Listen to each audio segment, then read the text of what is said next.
Да,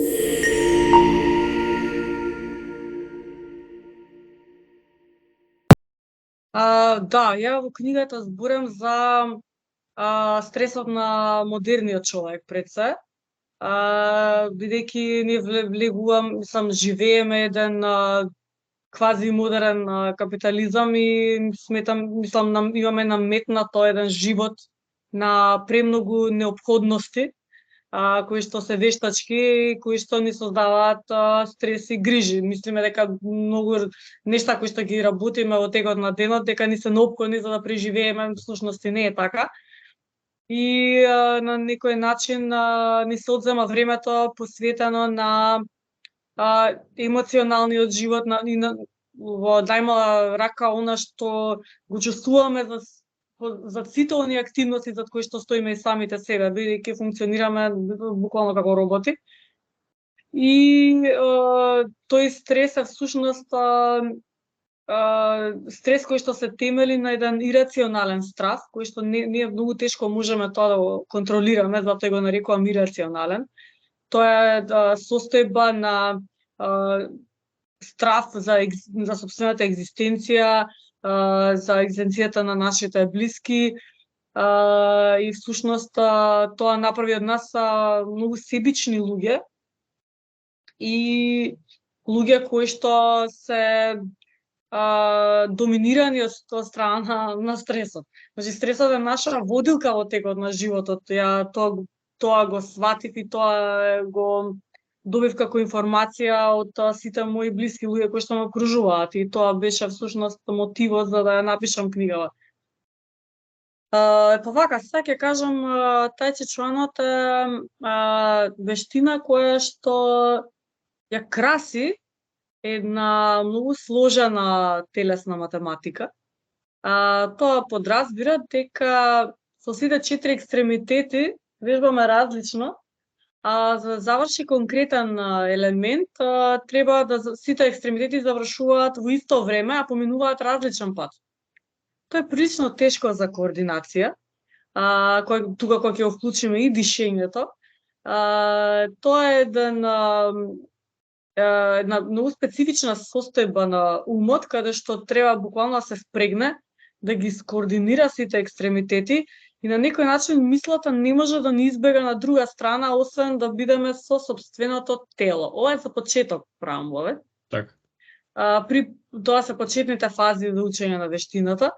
И ние толку сваќаме дека не слуша телото, ние точно знаеме како треба да се направи елементот и како треба да изгледа, меѓутоа телото не слуша. И тоа е првата лекција која што ја добиваме при учење на тај чи чуанот, дека ние не сме конектирани со сопственото тело, дека умот и телото се во една дискрепанца. Значи, ние ја добиваме сликата, знаеме како треба да изгледа движењето, меѓутоа телото не слуша. И толку се обседнуваме со тоа на часот, што ние не можеме да мислиме на ниеден проблем друг. А предноста што е? Предноста е дека неминовно неминовно го враќа фокусот на нас самите. Макар прво да е тоа на телесно ниво. Дека ние всушност кога зборуваме за стресот, работата е како телото и организмот ќе го поднесе стресот. Ние можеме седо вака да си кажеме со мисла, да пробаме да се програмираме, да кажам. Меѓутоа, работата е таа програма да биде имплементирана во телото и во организмот. Треба тоа тело нас да не послуша.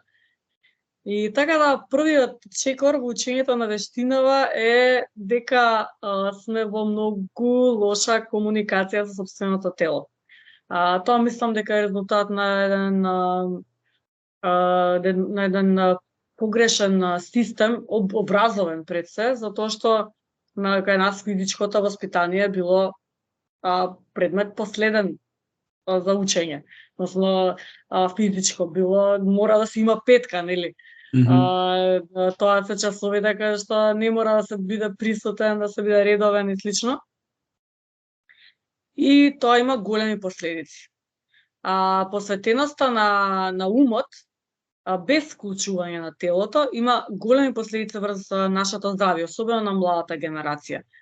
затоа што седам пред компјутер, интернетот си го направи своето, примање на голем број информации, телото не е вклучено, значи, воопшто, или вклучено е, меѓутоа, кога се работи за вклучување на телото, само телото функционира и работи, како, например, нешто треба да се направи, да се земе, па дури одење во теретана е слично.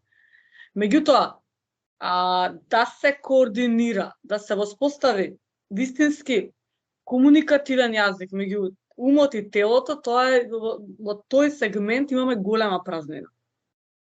Сега, тај чи чуанот е вештина која што овозможува да се воспостави оваа комуникација.